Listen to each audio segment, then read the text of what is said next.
Celebrity News.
The podcast where I rant and rave about all of the things that go on and all of the fuck shit that these niggas do and give my opinion and do what I want to do because it's my show. Why wouldn't I?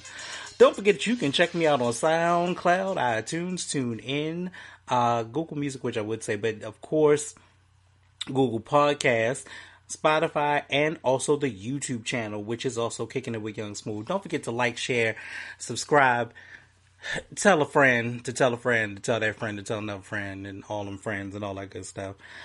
Alright, so let's get into it. I apologize for a later show. I really do. Let me be honest first before I go into all of this. I am going through a lot. Okay? Like, it is already difficult, super difficult to smile through all of the things that are kind of going on in life, but I'm like dumb stressed. But I know that I need to continuously push out good content, and I'm happy about that. You know what I'm saying? I'm happy to push out the content. I'm just 100% stressed at this particular point with work and trying to figure out this whole thing called life. Like, yo, in your 30s, when you think you have everything together for a minute, sometimes you just don't.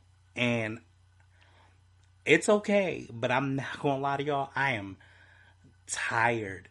I am so tired.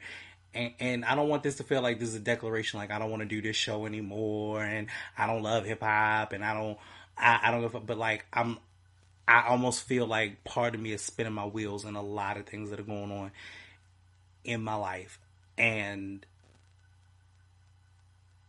every now and again I just kind of feel like I just want to break down, like I really do. And this is not for anybody to feel any sympathy for me. This is not what I'm asking for. I'm not asking for anything, but I had to say it. Like, even the reason that the show took an extra day or two to come out was because I was like, I don't even know how I want to do this.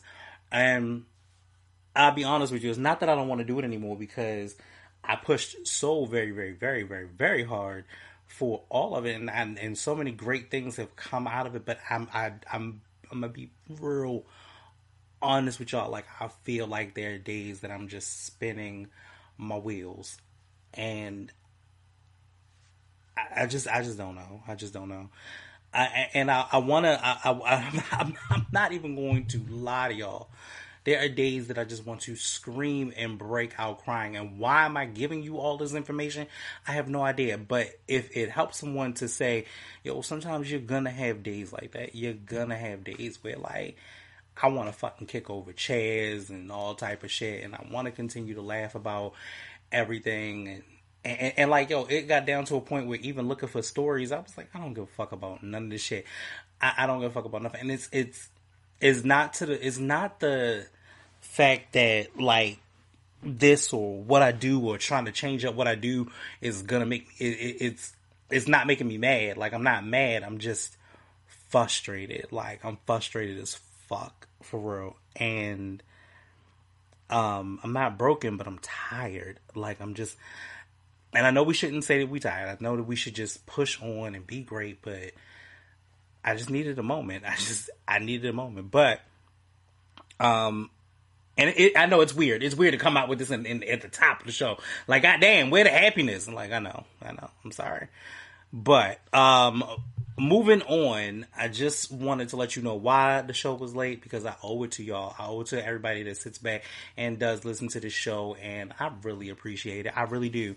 I love this genre, this creativeness of being a podcast host. I love the fact that I get to do some dope ass interviews. Speaking of which, oh yeah, let's go into that. Speaking of which, I had the best interview of life with DDM the other day. So if you have not catch it, make sure you catch the replay on the YouTube channel, Kicking It with Young Smooth Podcast. Please take a look at that, share, like that video. I think that he is an amazing and phenomenal talent. If you have not checked out his album Beautiful Gowns, and you have not checked out the album Ballads of Omar, please do. I'm trying to make sure that I have a guest every Friday. I know I'm probably, because of me being in my bag, I'm probably going to skip this Friday, but you know what? I might skip having a guest this Friday, but I may possibly end up doing a late night show this Friday, so that may happen. But I thank all of y'all for bearing with me. I'm so sorry for the late entry, but you will definitely be getting more entries and getting them on time as well. But it was a lot. It was a lot, y'all. I'm not gonna lie to you. It was a lot. It's a lot this week, and I think today pushed me over my limit, and I would go into more detail, but we got a show to do, so let's go ahead and do that. Let's do it. Alright, so did y'all get that Kick That lyric from last week? I doubt that you did, but you might have. Actually, probably, yes. It was one of my favorite songs from my favorite fucking group, and I'm listening to their new album, Living on Experience, right now. It is the most grown up hip hop that I have had. I've gotten two very good freaking albums as far as Nas and The Lox are concerned. Like, I cannot stop gushing over these albums, and I want more people to understand that hip hop is back. Like, that's the way you do it. But last week's Kick That lyric was Money, Power, Respect. What you need in life, money, power, respect. When you eating right, money, power, respect. Money, power, respect. Money, power, respect. My bad. But this week I went into a different bag, and this person is probably going to end up in the Ratchet and Ridiculous corner. But probably not for really a bad reason, but definitely this person is an innovator. I watched something magnificent that they did, and I'm inspired. Like, that's a move right there. Like, that's a power move that this person did. But it's really short, so I just wanted to kind of go over it. And it reads in the King's English. Y'all know I gotta clear my throat. Chest to chest, nose to nose, palm to palm. We were always just that close. Wrist to wrist, toe to toe. Lips that felt just like the inside of a rose. So how come when I reach out my fingers, it feels like there's nothing but distance between us? Damn, that's deep. It's one of my favorite songs. I love this song. I love this album. I had to listen to it. Most of my people will know it and get it, but yeah, definitely had to listen to it. Okay, so let's get into the ratchet and ridiculous corner. LL Cool J is not feeling Kanye West pissing on his Grammy Award and says Ye doesn't want... Ye does not want any of Uncle L's smoke. He don't. He really don't. One of Kanye West's most recent antics is not sitting well with the self-proclaimed greatest of all time, LL Cool J, is making it clear Ye needs to put more respect on the brand he helped build. As spotted on page 6, Ladies Love Cool James made recent appearances on the Deezus and Mero show. Shout out Deezus and Mero. They are also kings and pioneers in this podcast game. While the trio discussed a myriad of topics, the Bronx media personalities... I didn't ask that. Okay. The Bronx media personalities made it a point to get the I Need Love MC to touch on Kanye's blatant disrespect of his Grammy Award. With all this is LL Cool J, I gotta lick my lips. With all due respect, I think Kanye should just piss in a Yeezy or something instead of pissing on a Grammy. He said, piss in a pair of one of them Yeezys, B. I felt some kind of way about that shit. I don't love the shit because I've been with the Grammys for 5 years. Y'all know when I'm like that, I mean I got a thought. We went on to make it clear he does not have a cape on for the Academy. Okay, I'm glad we said that because I was really about to be like, what the fuck? I don't understand this constant disrespect. He continued. Look, now don't get me wrong. There have been some foul things that have happened to some artists around the Grammys. They're not... Oh, sorry. What the fuck? I'm reading too many things. They are not without flaw, but pissing on one of those fucking space shoes or something. Come on, man. What the fuck is that doing? Well, first of all, yes, LL, you were very right. He does need to piss on them damn ugly ass shoes. Them shoes are fucking ugly. Then you put the babies in the shoes too. That's what I think I have a problem with. Why did you put the babies in the shoe? God damn it. Like, what? Oh, them shoes is ugly. First of all, what was fucked up was I saw a picture of him with the kids and he had on the shoes. I thought he had on Crocs until I realized I looked at the baby. I was like, oh, well, the baby ain't got on Crocs and they look exactly the same. It is those damn Yeezys. That shit is ugly. I don't understand why he don't understand that. That shit is fucking ugly. Kanye, please. But I kind of feel LL Cool J a little bit on this, and I'm glad that he said something that made me went back, because at first I kind of felt like, so you've been on the Grammy board for 5 years, so now you cooning for these motherfuckers, the same motherfuckers that you had to boycott years ago in the 80s and 90s, like, you know, mind you, the Grammy board and the Grammy board is like anything else. It caters to black folk. You know what I'm saying? It just caters to black folk. It's like, oh, well, yeah, let's get one or two of those niggers on board so that way we don't seem racist. No, you're still racist fucks. There are people that have brilliant bodies of work and should have gotten Grammys and have not. Like, I'll put it to you like this. I was actually mad that Mary J. Blige got a Grammy for the Breakthrough album and didn't receive her Grammy for the Mary album, which the Mary album was a deeper introspective album than the Breakthrough album. I'm not gonna say Breakthrough was trash. It wasn't. It was great. It was a great fucking album. But it definitely did not hold the weight, the sense and sensibility, the personal impact that the motherfucking Mary album held. It just did not. And she got passed over for a Grammy that year and then ended up winning a round for the breakthrough for like best album or whatever. But I didn't see that being her Grammy year. I actually saw the years prior being her Grammy year. I really did. And the Grammys constantly snub black artists. Then create new fucking platforms unnecessarily so you can add other genres of artists or other artists from other ethnicities into the hip hop culture. So like, nah, like, so in that moment when I was reading it, and as I'm reading it, I'm sitting here thinking to myself, like, bruh, you sitting here caping for them, but luckily he said it that he wasn't. But I'm like, oh, you were the same one who boycotted them originally.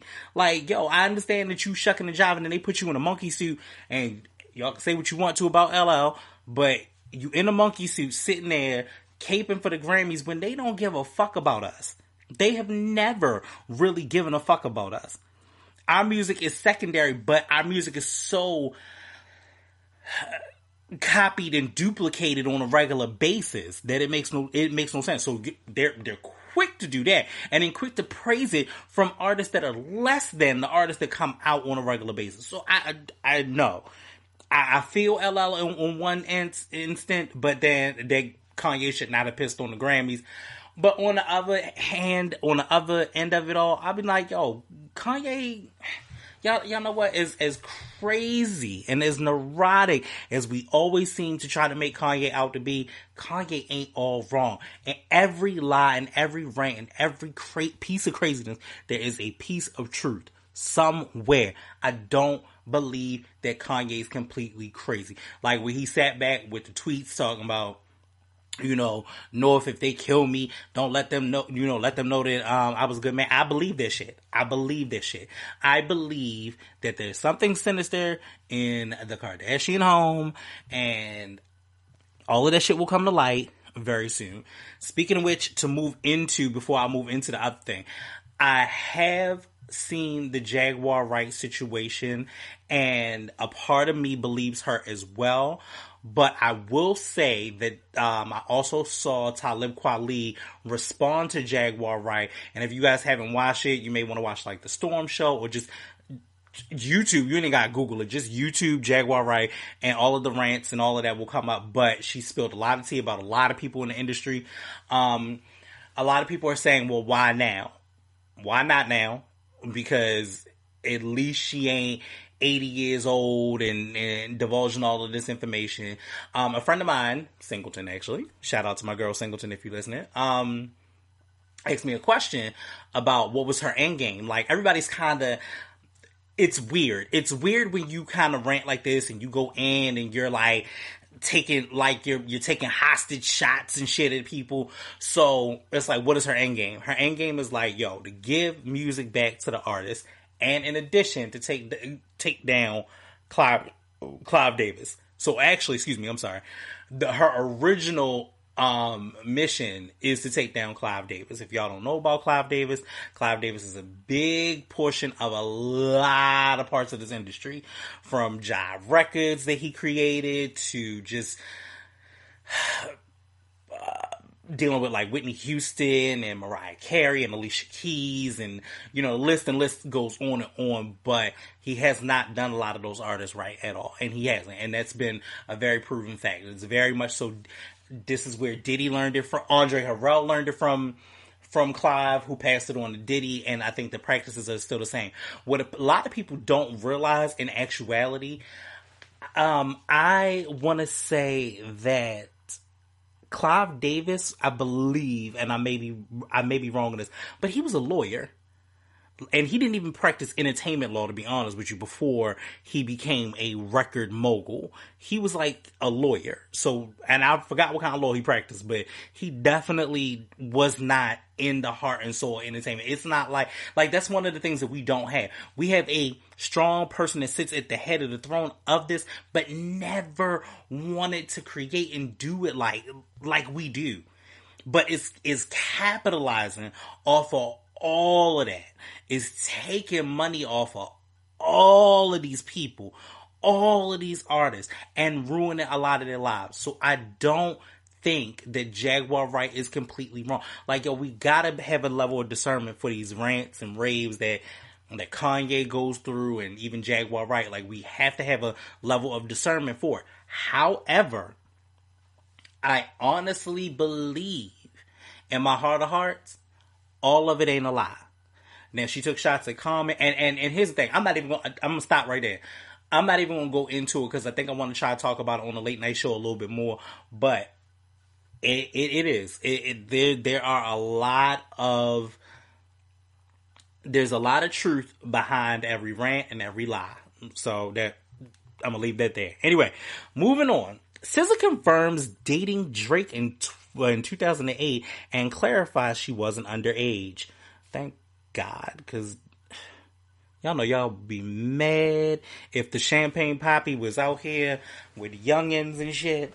Although, kudos to, you know what, I'm going to read the article and I'm moving on. I'm talking about it. Drake revealed on Friday that he used to date SZA in his verse on 21 Savage and Metro Boomin's Mr. Right Now. The topic was all over social media with the speculation that SZA could have been underage based on the claim they were together in 2008.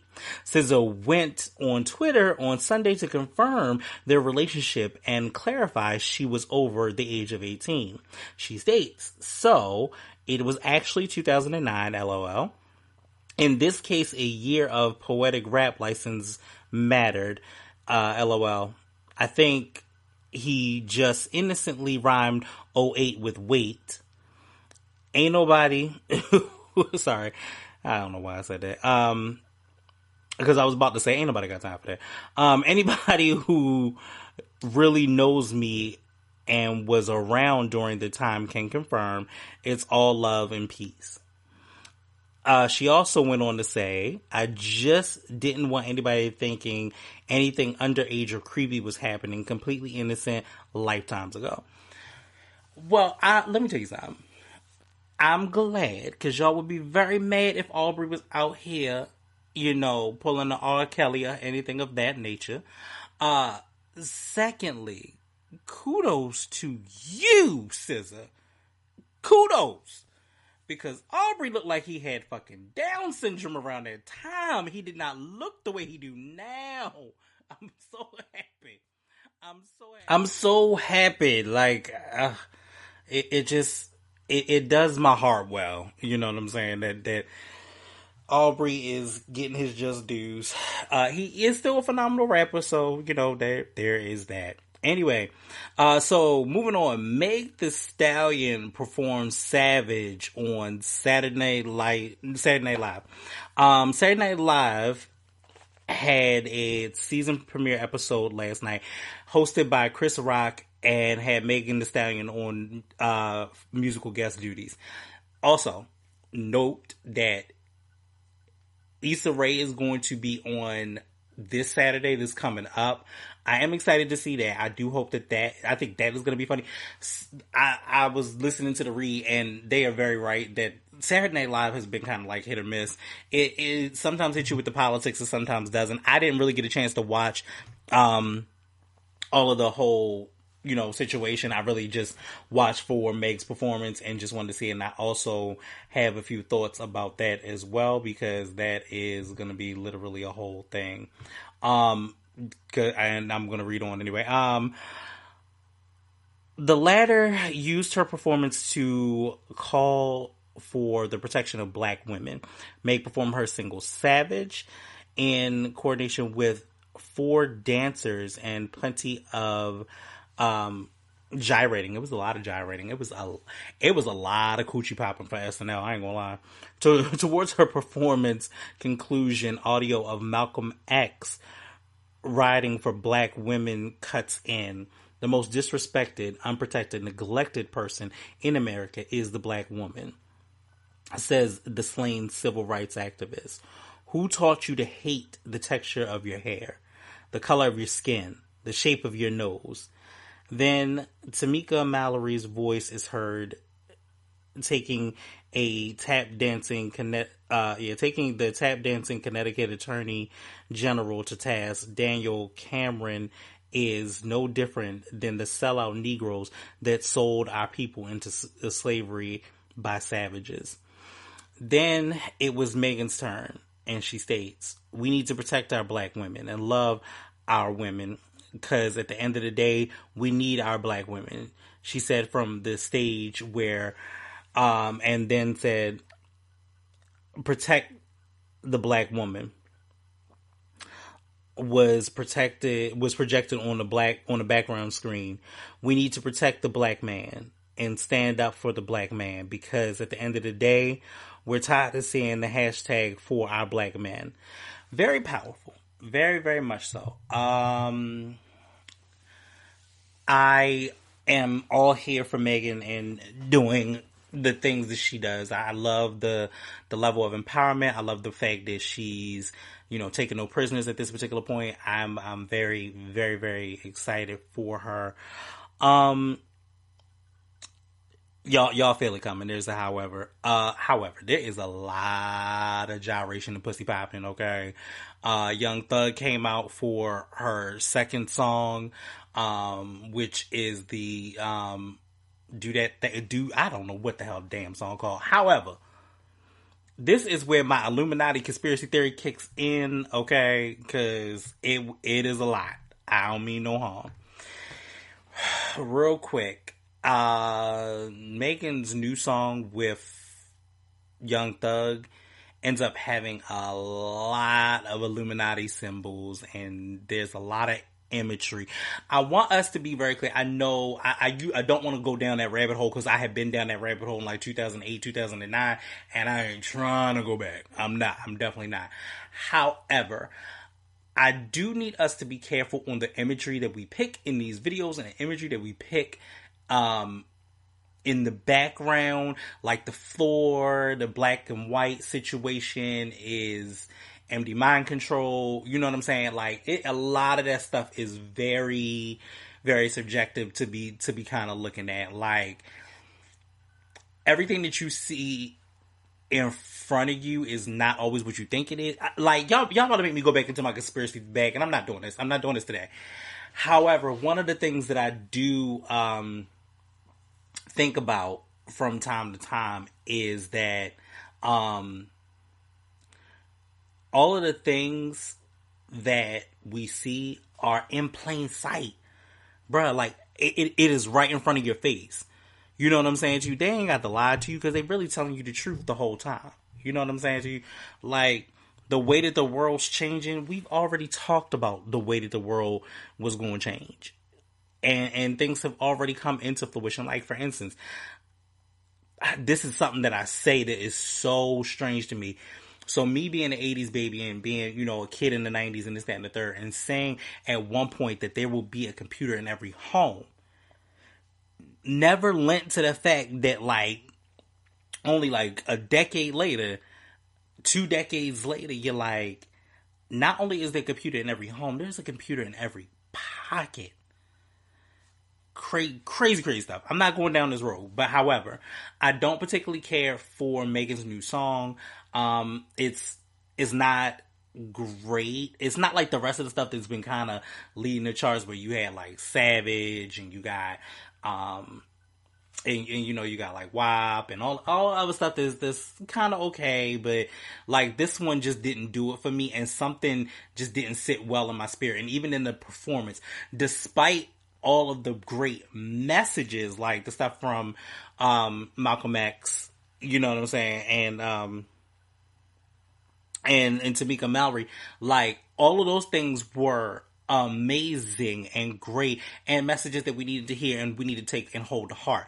However, the visual is a bit much. Like the visual, it is doing a lot. Like I was cool with the Mad Max and the Thunderdome situation. I really was. I thought that was very nice. I thought the apocalyptic theme was beautiful. However, something about all of this right now is it just don't sit well with me. So, moving on from Meg, let's go into a sad story that I really don't understand a whole lot about, but Thomas Jefferson Bird, character actor for Spike Lee films, died at 70. So, when I saw the headline, I was like, oh, damn, that's fucked up. And I saw his picture for, I mean, when I tell y'all, like, when I saw the headline, I was like, wait a damn minute. Like, not, not one of my, okay, so like, one little thing that you guys may or may not know about me is that I'm a Spike Lee fan. So I know a lot of the characters that or people that he has used as multiple characters throughout like all of his work. And Jefferson Boyd was Bird, sorry, the boy, whatever. Thomas Jefferson Bird was one of the like he played in so many movies, and it's just crazy. And I'll go over those in a second. The reason why I stopped from saying it because I was like, I'm gonna say it again anyway. But like, he is an amazing actor and has been in so many things. But what threw me about this story was that he got shot. I was like, what the hell? All right, the film committee is in mourning after actor Thomas Jefferson Bird was shot and killed in southwest Atlanta. According to the police, the call came in around 11 the call came in from the 2200 block of Belvedere Avenue about 1:45 a.m. According to the Atlantic Police spokesperson, Officer Anthony Grant, when police arrived at the location, they found Bird on the ground with multiple gunshot wounds in his back. Yo, he was murdered. Yo, what? He was pronounced dead by Grady Emergency Medical Services. Thomas Jefferson Bird is an actor who found his character immersed in the rich worlds created by director Spike Lee. He was murdered, y'all. Like, how? It just doesn't even make any sense. Bird, 70, first worked with Lee on the 1995 film Crooklyn before appearing in follow-up Lee films such as Girl 6, Get on the Bus, He Got Game, Bamboozle, Red Hook, Summer, The Sweet Blood of Jesus, and Chirac. All great movies, by the way. He also starred as Nola Darling's father, Stokely, for the TV adaptation of She's Gotta Have It. His most famous non-Spike related role came in 1996 when he played Luther in the action drama Set It Off. Y'all remember Luther's janitorial service? Yes. Like, I really want to know more about this story, and I really didn't get a chance to kind of look, deeply through it, but I am in hopes that we find this killer if they haven't found it, because they didn't say anything about the killer, so I really don't know, and I'm just like, yo, that's super crazy. Last topic before we go on to our album of today. Rihanna issues an apology to the Muslim community after it's mentioned that a song played during her fashion show, which was everything, featured sacred Islamic verses. On Tuesday, was it this past Tuesday? It might have been a Tuesday before, because you know what? Fuck 2020. I don't even know what day it is anymore, to be honest with you. Every day I have to ask, like, it used to be one thing where you would work a hard ass week and you'd be like, yo, what day is it again? No, I really don't know what day it is anymore. I really don't, to be honest with you. On Tuesday, Rihanna took to social media to issue a public apology to the Muslim community after she was called out for the music selection in her recent fashion show. Last week, Rihanna's latest Savage X Fenty fashion show premiered on Amazon Prime, and while fans were excited about the latest fashion, and also seeing some familiar faces modeling the clothing, the Muslim community began to call out Rihanna for featuring a song that consists of sacred Islamic verses. According to CNN, during a portion of the show, models walked to a song called Doom by London-based producer, I'm going to say this wrong and I apologize, but it looks like Kakuku Chloe. The song was released back in 2017 and includes a mix of a hadith narration. I think that's how you said that. I think it's a Hobbit narration about the end of time and judgment days. A Hobbit is a definition of as is defined as a collection of traditional containing sayings of the Prophet Muhammad, which with accounts of his daily practice, the Suhan, again, apologies to the Muslim community, hope I'm saying all of these words correctly, constitutes the major source of guidance for Muslims apart from the Quran. Becoming aware of the backlash, Rihanna posted a statement to her Instagram story and said, "I'd like to thank the Muslim community for pointing out a huger oversight that was unintentionally offensive in the Savage Fenty show. I would more importantly like to apologize to you for this honest yet careless mistake. We understand that we have hurt many of our Muslim brothers and sisters, and I am incredibly disheartened by this." She continued, "I do not play with any kind of disrespect towards God or any religion, and therefore the use of the song in our project was completely inappropriate." You better work, Ree. You better work, Riri. Let me tell you something. That is the best apology that you could get. Yes, you messed up and it was a complete oversight. And I guess, and for what it is, I guess nobody would have known. I to be honest with you, because I am not Muslim, I would not have known. And, I think that most people probably wouldn't, but to still take the ownership of it all and, really be like, okay, look, I know that we messed up. I get it. So I'm here to, make it right. And it is a genuine ass apology. So I appreciate it. So on to the Fenty show. Let me tell you something amazing. Like, I never watched the first one, which it is also on Amazon Prime. I will watch the first one. But when I tell you that this fashion show musically gave me everything that I needed, and then physically gave me everything that I need. I think the reason why I didn't watch the first one was about makeup, so it didn't matter. It really didn't matter to me. But this one was also about like lingerie. And I don't know. So somebody informed me. Well, you know what? I'm gonna watch it anyway, but I think that the first one was specifically about makeup. However, this one was about lingerie, and then what had already gotten me was just looking in the press and seeing that you had plus size male models, not to mention the fact that there were plus size female models, but plus size male models of all type of sexual creeds and orientations and just everybody. Like, when you said that you made a brand for everybody, I am mad that my black ass waited and going through all of this stuff, and I should have been buying me some Fenty drawers. Furthermore, Rihanna, word says this is what we doing. Your price is extremely reasonable. I'm not out here paying like $100 for a pair of yo. So happy about that. Like, I looked on Amazon and I'm like, yo, if you're not in the VIP club, I would pay $16. I'll pay $20 for a pair of drawers.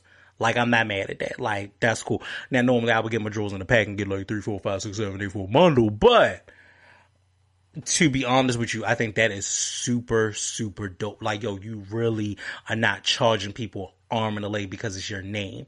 And from what I'm hearing, because I've heard nothing but great things about this collection, yo, you giving niggas quality and you care and you give a damn. That's why she gonna win. Like, we can say all the shit that we want to, which really, honestly, in the last couple of years, I ain't heard nobody say nothing bad about Rihanna, for real. So, I mean, sis out here minding her own motherfucking business, smoking a good blunt, getting thick. Like, thick. I had to say it like that. But, you know what I'm saying? So, like, I appreciate it. Like, I'm glad that she made the apology to the Muslim community. I'm glad that men are now included into this Fenty, this Savage X Fenty situation. And I mean, there were artists out the ass. I mean, Travis Scott was even at the end of the show, and it just made you feel like, yo, for a second, somebody cares. Like, you're not like, yo, you didn't come out with a lingerie line and it is just untangible. You know what I'm saying? Like, it didn't seem, and even the prices, I looked and researched the prices for the women's stuff, like, it didn't seem like it was out of the ordinary. And yeah, granted, you might be paying $20 for a bra, but you know, if you're not the girl that gets your bras and, you know, the 6, 7, 8, 9, 7, 10, 11, 12 pack, like like myself, hey, look, here's the thing. And here's another thing that I have been, I was on this before this whole coronavirus situation, but I honestly am on this now. If we ever get back to some type of normalcy, Victoria's Secret, you need to change your policies. And it is not about the sizes. It is about the fact I have gone to Victoria's Secrets to purchase, I think it was like lotions and stuff on my mother, and she didn't like them because she broke out. So y'all white bitches was fucking up. Anyway, I went in there and I was like, yo, y'all motherfuckers got drawers in here that everybody touch? Like, that's nasty as shit. I don't even know where your hands been. So, like, my thought process has always kind of been like, ew to that. That's fucking nasty. Like, why y'all got a whole bin full of panties and bitches is touching panties? Like, that's disgusting. That's fucking nasty. Like, why would you have a bin full of motherfucking panties? That's fucking, look at that. That's fucking disgusting. Like, why would that even be the case? You feel me? So, you know, it's just one of those things where I'm just like, ew. No, we're not going to do that. All right. So moving on from my disgust of bitches touching other bitches' panties, because that shit is I'm sorry. Every time I think about it, the more I think about it, I'm very upset. I am. You should not be touching other people's panties, and you ain't even pay for them yet. And then it's like, yo, and I always wondered with Victoria's Secret, why the fuck y'all got a dressing room? What the fuck are you bitches, you putting panties on your motherfucking yeast infected coochie? Like, I have a problem with that. See, this is again why I am a guy and I'm not a girl, because these are the things that I really would think about. Like, I need, in the utmost sense, that my drawers to at least come in some type of plastic. Even if especially as much as y'all be paying for the shit, please, my drawers need to come in some type of plastic or some type of gift wrap or something. I don't know. However, I definitely cannot wait to get a pair of these Fenty boxes. I'm trying to tell you, bro, like, I'm here for it. However, I will have to wait because all of y'all, that shit got sold out. Y'all niggas was serious. And I'm sorry that I waited. I didn't know that it was going to be like this. I didn't know that the fashion show was a whole experience. And another thing about the fashion show before I move on, this is my last thing. This is what I'm talking about where I say, yo, you a fucking genius. You are a genius. You put all of this on the platform for Amazon Prime for people to watch it. The second that it was over, you went ahead and people were able to purchase immediately after the show was over. That is dope. That is ingenious. So I think that she is awesome. All right, so now, moving on. Yes, I need to flap a damn CD around here. I will get there, but I just didn't feel like digging in the box. But I'm kind of glad that I didn't. The reason why is because last week we talked about the Kang. And now we got to go in to the Queen's first album. Absolutely. Beyonce with Dangerously in Love. Let me tell y'all something. I listened to this album the other day. Ain't nothing like it. I miss this Beyonce. Okay, I'm not gonna get on my high horse about what I feel about the new Beyonce versus the old Beyonce, but I will say this, I definitely miss this Beyonce. Like, this Beyonce was hungry. This Beyonce made mistakes, but I missed this one. I don't know about the new one. I'm all for Black empowerment, but I'm a little bit tired. You know what I'm saying? Can I get like a 7-Eleven song? Something. Just give me some fun back in my life. Like, I know we're going through a whole bunch, but can we get a little bit more fun? And Dangerously in Love was a fun ass album. Dangerously in Love is the studio debut album of American singer Beyonce. It was released on June 17, 2003 through Columbia Records and Music World Entertainment. During the recording of Destiny's Child's third studio album, Survivor, the group announced that they would produce solo albums to be released. recording sessions for the album took place from March 2002 to March 2003. Well, damn, okay, a whole year. You were serious, Beyonce. Like, look, we're going to take this year, we're going to get this together. At several studios during the hiatus of their then group, Destiny's Child. As executive producer of the album, Beyonce took a wider role in the production, co-writing a majority of the songs, choosing which ones to produce and share ideas on the mix and mastering of the tracks. I mean, that is what an artist should do. You should be taking that type of control. You know what I'm saying? But I think it's a little different for Beyonce because Beyonce was already in a girl group, and then by the time that they got it where it was just Beyonce, Michelle, and Kelly, after they did, their whole lot, they started taking those type of liberties and type of controls. But I think that for it to be her first solo situation, to take that type of control was great. The tracks in the album are a mixture of up-tempo songs and ballads, which are basically R&B songs. It also features elements of soul, hip-hop, and Arabic music, although Beyonce remained discreet about her interpretation of the songs. Its underlining meanings were attributes by music writers as an allusion to her intimate relationship with her then boyfriend and well-known rapper Jay-Z. Dangerously in Love received positive reviews from music critics upon its release, with critics praising Knowles' artistic leap. The album also received numerous accolades, earning Beyonce 5 Grammy Awards at the 46th Annual Grammy Awards on February 8th, 2004. Dangerously in Love reached international commercial success, earning multi-platinum certifications in Australia, the United Kingdom, and the United States. The album debuted at number 1 as the U.S. Billboard 200 chart, selling 317,000 copies in its first week, earning Beyonce the highest debut sales among Destiny's Child members' solo albums. Dangerously in Love also sold over 11 million copies worldwide and produced 2 U.S. Billboard Hot 100 number 1 singles, Crazy in Love and Baby Boy, as well as 2 top 5 singles, Me, Myself, and I, and Naughty Girl. So a little background and development. Beyonce launched her career as a lead singer to the R&B group Destiny's Child in the late 90s. According to Corey Moss of MTV News, fans are eager to see how Beyonce, after years with the group, performs solo. While recording their third album, Survivor, in late 2000, Beyonce announced the group would be put on hiatus in order for the members to produce solo albums in the coming years, which they hoped would boost interest in Destiny's Child. The idea of individual releases emanated from the group's manager and Beyonce's father, Matthew. No, you know what? Don't nobody give a damn about Matthew. With different... I'm sorry. Don't nobody give a shit about Matthew. With different types of music for each member to produce, the albums were not intended to compete on the charts. Destiny's Child's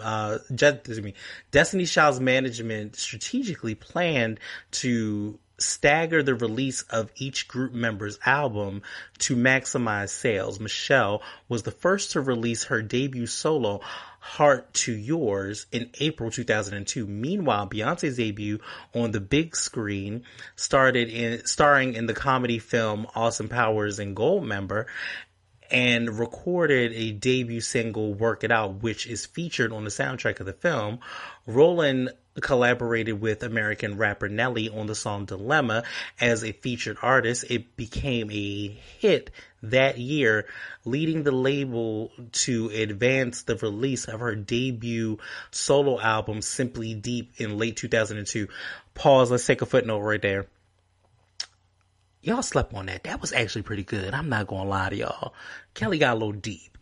But you know what I think that they were doing with Kelly at that point? I think that they didn't, I don't think that they thought that Kelly was going to sell well. And I think that they were also trying to almost put, because Kelly was darker, of course, but she's Calendria. Calendria has become the status of what you put in a rap song, like especially in the 2010s. Like, yo, you want you a Kelly Rowland. Anyway, shout out to Kanye for that. But yeah, I think that they tried to put almost kind of in that time frame, put Kelly in like a neo soul kind of bag for real. Beyonce also starred in The Fighting Temptations and recorded another solo single.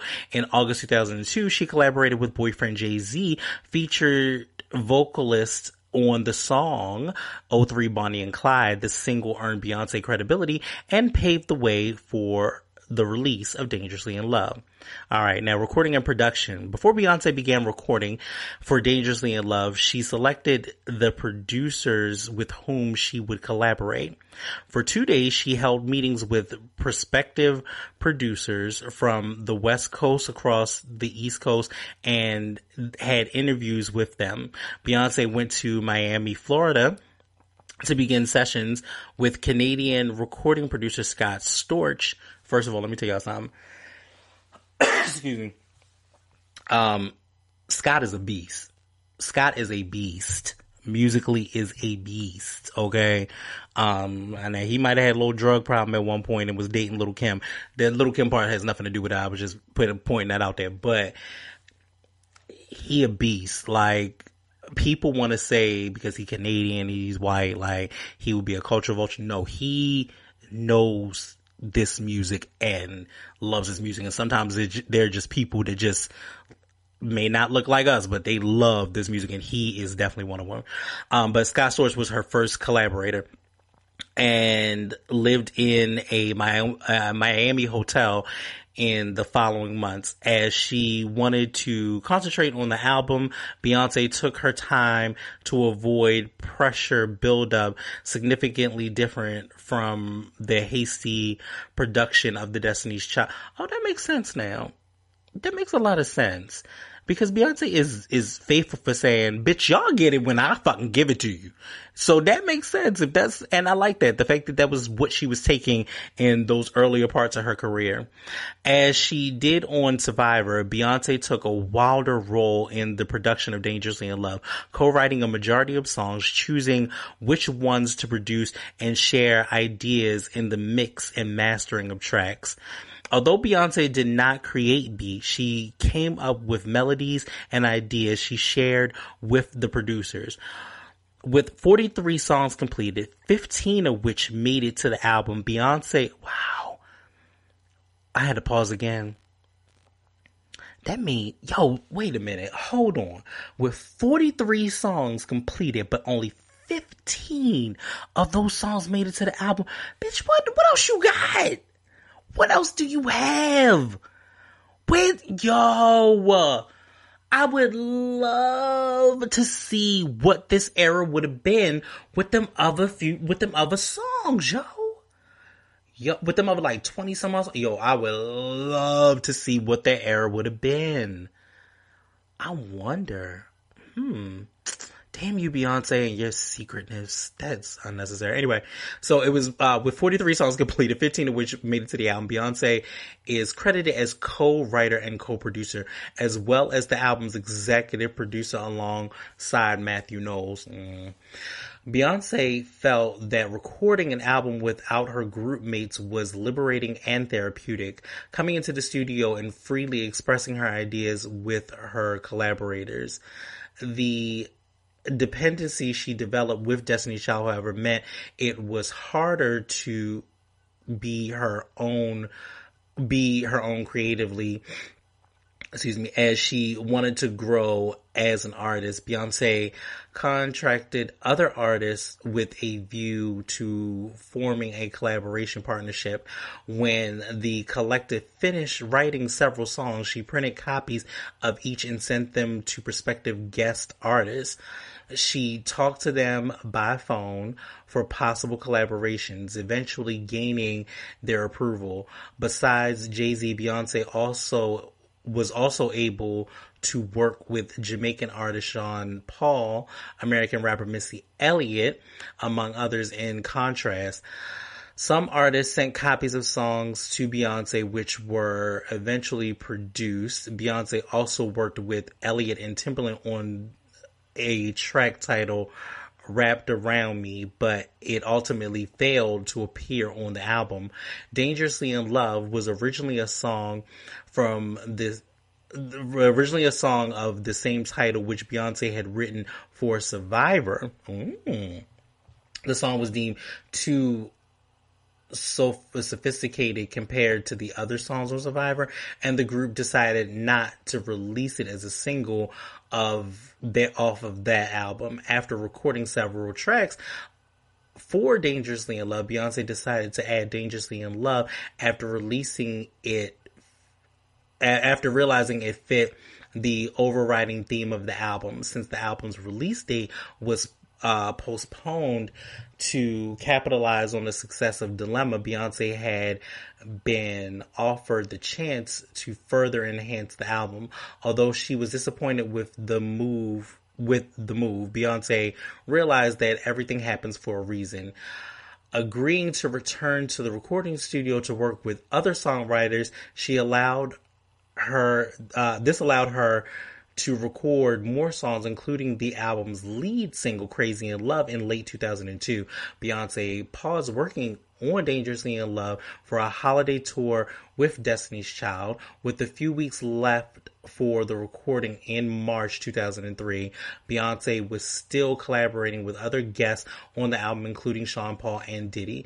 The creative output of the session of Dangerously in Love left several tracks ready for another album pressing in late 2003. Beyonce planned to release a follow-up album that would comprise leftover songs of Dangerously in Love. I just clicked something and went off. Ain't that something? The move was promoted when a P. Diddy collaboration called Summertime, a leftover track from the album, was sent to the radio station and had received favorable response. So, all of that happened. Look at how strongly Beyonce was like taking the reins of her career. I love that. I'm really impressed and really would have loved.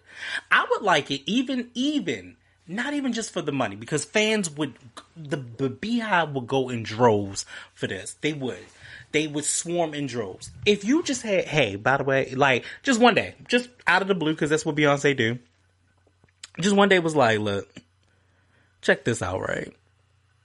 I know y'all love Dangerously in Love, and so I think here's a treat.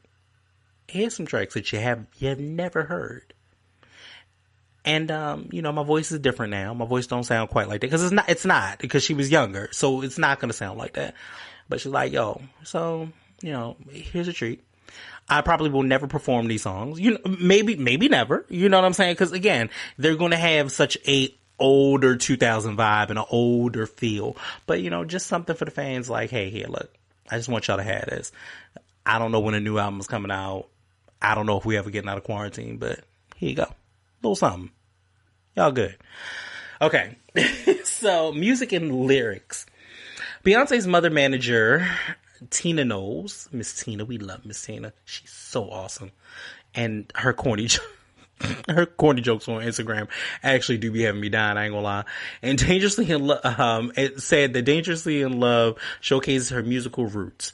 With Williams and Rowland were on gospel and alternative pop. That was the other thing that they tried to do with Kelly. That alternative pop bullshit.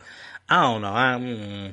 Respectively, Beyonce focused on recording R&B songs. Songs in the album are verified from mid-tempo and club oriented tracks in the first half and ballads in the second half. Beyonce commented, my album, well, she probably said like my album, because she don't talk to us no more. My album is, she don't talk to us. God damn it, Beyonce. Shit, we would like to hear something from you.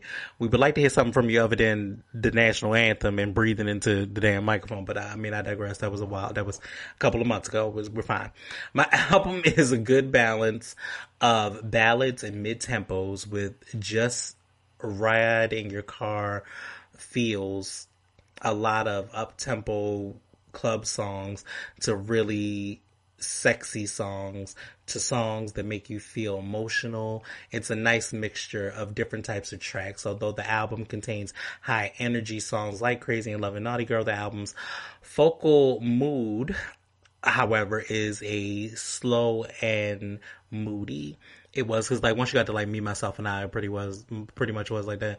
Beyonce said she had written many ballads for the album. According to Beyonce, she wanted to be understood as an artist and showcase her range, and by doing so, she blended various genres and musical influences in the album. The album incorporates R&B, hip-hop, soul, and reggae influences. The album took hip-hop influences from Jay-Z, Outkast, and Lil' Kim. The reggae is from Sean Paul, and courtesy of Scott Storch, the album explores Arabic music. Oh, I take back my last statement. Sorry.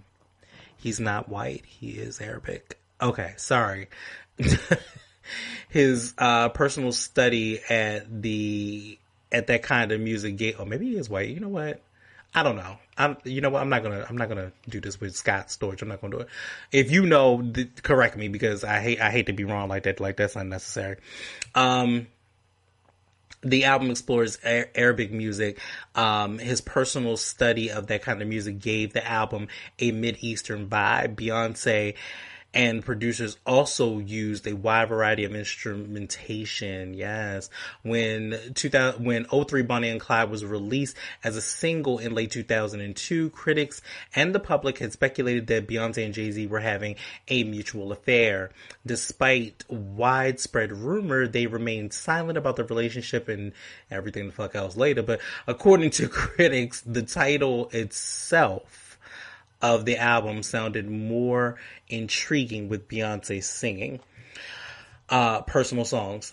Though love is the theme Beyonce incorporated in the album, most of the material is vague enough to be about any relationship. However, there are songs that suggested affirmation of their relationship in the song Signs. Beyonce sings about being in love with the Sagittarius, which coincidentally is Jay-Z's zodiac sign.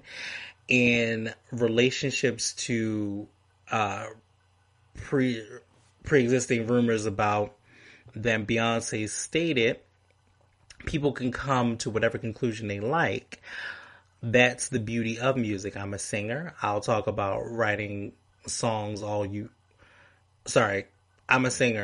about writing songs all you want. But when it comes to certain personal things, any normal person wouldn't tell people they don't know. I just feel like I don't have to talk about it. Well, you know what? You don't. You're right. You really don't. You do not have to talk about it, Beyonce, but you do need to start saying something these days, okay? Because I'm tired. Beyonce said that Dangerously in Love is lyrically similar to Destiny's Child's album, but because she only had to write for herself, Beyonce had the chance to compose personally deeper songs than her previous records with the group, with a theme that was based upon different stages of romantic relationships. Dangerously in Love contains songs that speak to love and honesty. In addition, Beyonce admitted that there are songs about love making. Maybe. The personal content of the album, however, was not generally attributed to Beyonce's own experience, although some were based from hers. Instead, the themes kept reoccurring in her mind. Beyonce later explained, I wanted to have an album that everyone could relate to and would listen to as long as I'm alive, and even after. Love is something that never goes out of style. It's something everybody experiences, and if they are not in love, people usually want to feel that. While some songs merely focus on the beauty of love, the album also explores another side of love. The songs that celebrate breakup, the songs that nurture a woman's desire to have a degree of control in a relationship. The album's hidden track, Daddy, is a tribute to Beyonce's father, Matthew Knowles, who who fronted Destiny's Child as their manager. The song is an account of Beyonce wanting her future husband and child to possess qualities similar to her father's. Originally, Beyonce did not intend to include the track in the album, having thought its lyrics would make it appear immature. However, considering it's one of the songs that reflected her life at that transitional moment, she insisted and fell off on the regret. Daddy was the close track. So moving past that, I love this album. I think this album is amazing though. I really do. So it went through a whole bunch of press releases. It also, while Beyonce was wrapping up the album, several of the songs had leaked online, and in efforts to prevent more tracks in the album from being spread illegally, as well as being a victim of bootleg, Columbia Records, with high commercial expectations from the album, pulled the release of Dangerously in Love to June 24, 2003, 2 weeks ahead of its planned July 8th release. Ooh. So yeah, Beyonce went through a lot in that. So the big singles, Crazy in Love was released as the lead single on May 18, 2003. It was, sorry, what was I going to say? I was going to say something. I just lost my train of thought. It was loved by critics who described it as deliriously catchy, which the fuck it is. Crazy in Love will never not be a catchy song. The single topped the US Billboard Hot 100 based on heavy rotation alone. The same week, the song reached number 1. Dangerously in Love topped the Billboard 200 as well. The substantial airplay and later retail sale of Crazy in Love facilitated it to dominate the charts, subsequently suspending I can't talk anymore, I've been talking too long. Subsequently spending 8 straight weeks atop the Hot 100, making it Beyonce's first number 1 single in her solo career, according to SoundScan. Crazy in Love was the most downloaded song in the United States for 4 consecutive weeks in July 2003. It also became a success internationally, reaching the top of the charts in Ireland and the United Kingdom. So then you also had your releases from Baby Boy, Me, Myself, and I, and Naughty Girl. Naughty Girl also contained the sample of Donna Summer's Love to Love You Baby, which is awesome, and we'll talk more about samples in a minute. Lastly, let's go over the impact and legacy. The success of Dangerously in Love incited to the public to infer that the singles Destiny's Child to finally part ways, as had pop singer Justin Timberlake could not go back to NSYNC after tasting solo success. However, Beyonce said that their side projects were only a brief diversion in the juggernaut that has become Destiny's Child. As time did not permit, Beyonce's musical aspirations were put on halt for her contractual obligation on her Super Bowl performance, wherein she was slated to sing the U.S. national anthem and the recording of Destiny's Child's 4th album, Destiny Fulfilled, which we will go over that one day as well, because that is one of my favorites. The group finally disbanded in 2006. After the group's formal disbandment, Beyonce recorded and released her second album, B-Day, which we will also go over, on her 25th birthday on September 4th, 2006.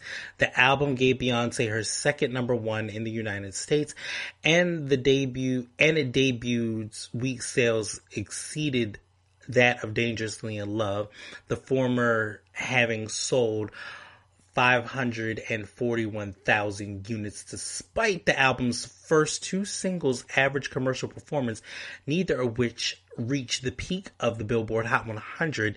Its handsome debut was noted by Keith Caulfield of Billboard as having generated by goodwill earned from the performance of Beyonce Smash's first album, Dangerously in Love. So Dangerously in Love, just in general, was an all-around great, just great album. Listening to it again and just like we talked about earlier, like the love themes, just the whole thing just was well crafted and put together. Like, first of all, let's go over some of the tracks and then we can go ahead and wrap it up. But going over the tracks, you start off with Crazy in Love.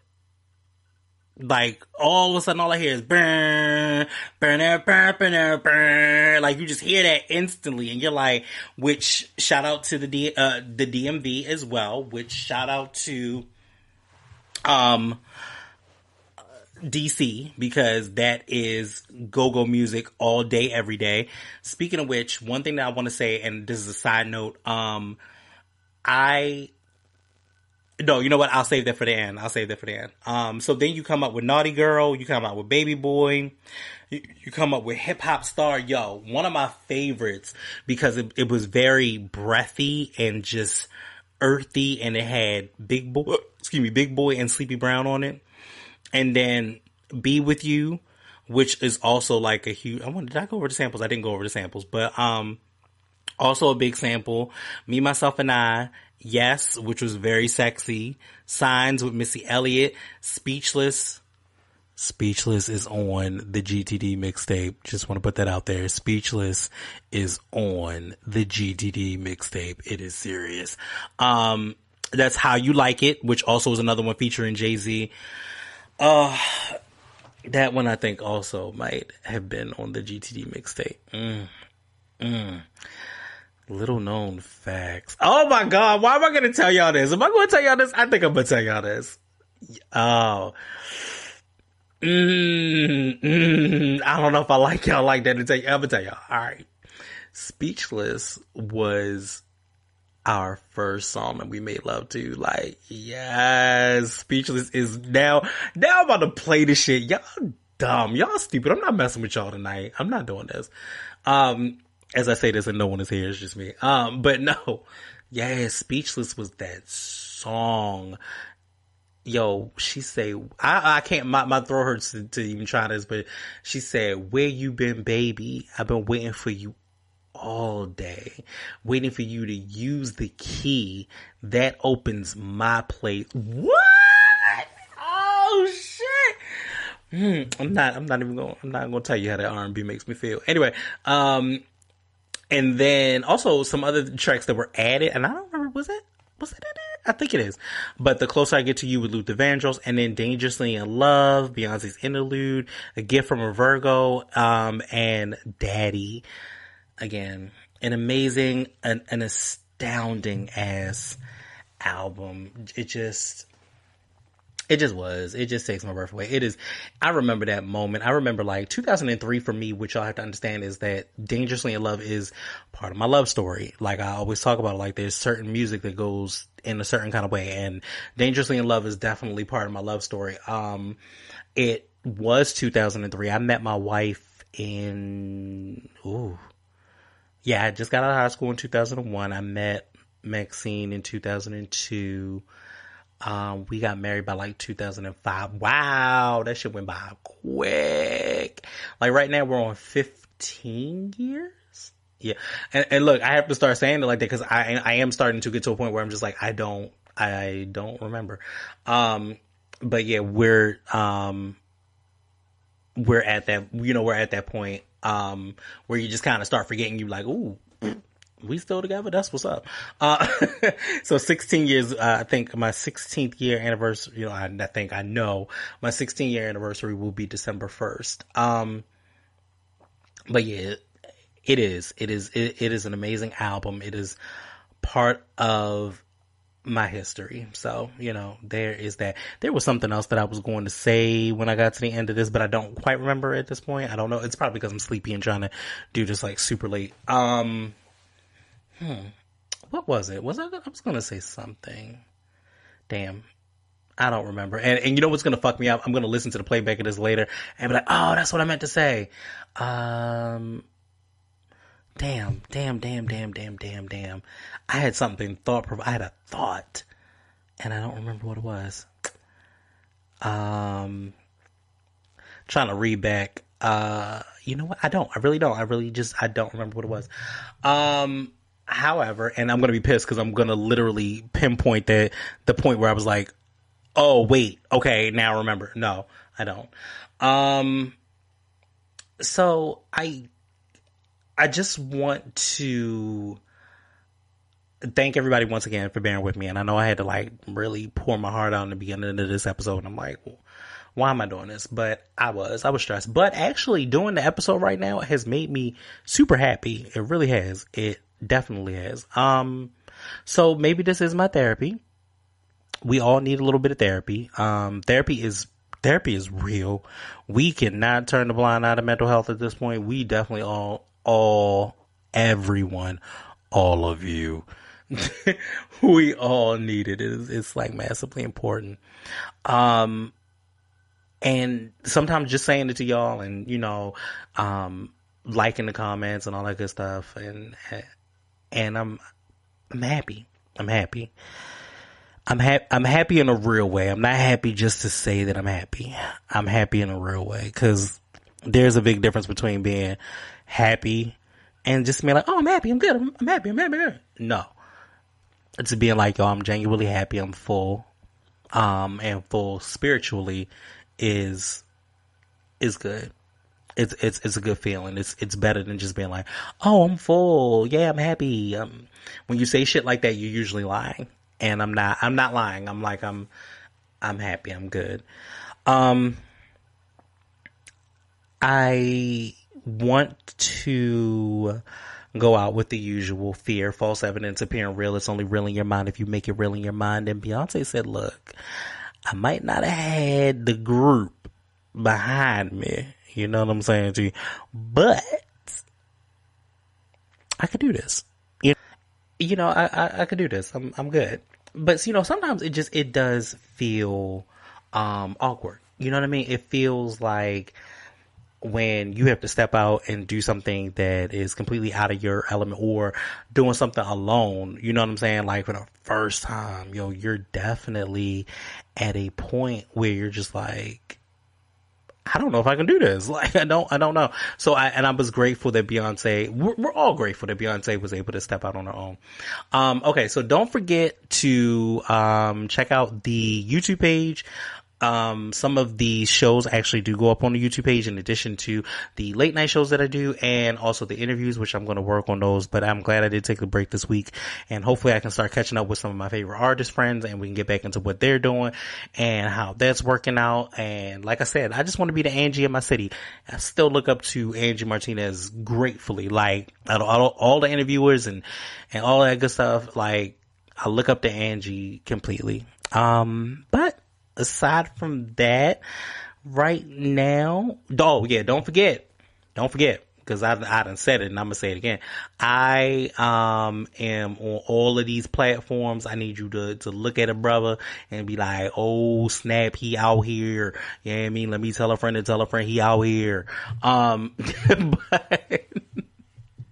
yeah, definitely check me out on iTunes, TuneIn, Google Music, which is YouTube Music, Spotify, SoundCloud, which is the hub. I love it for that reason.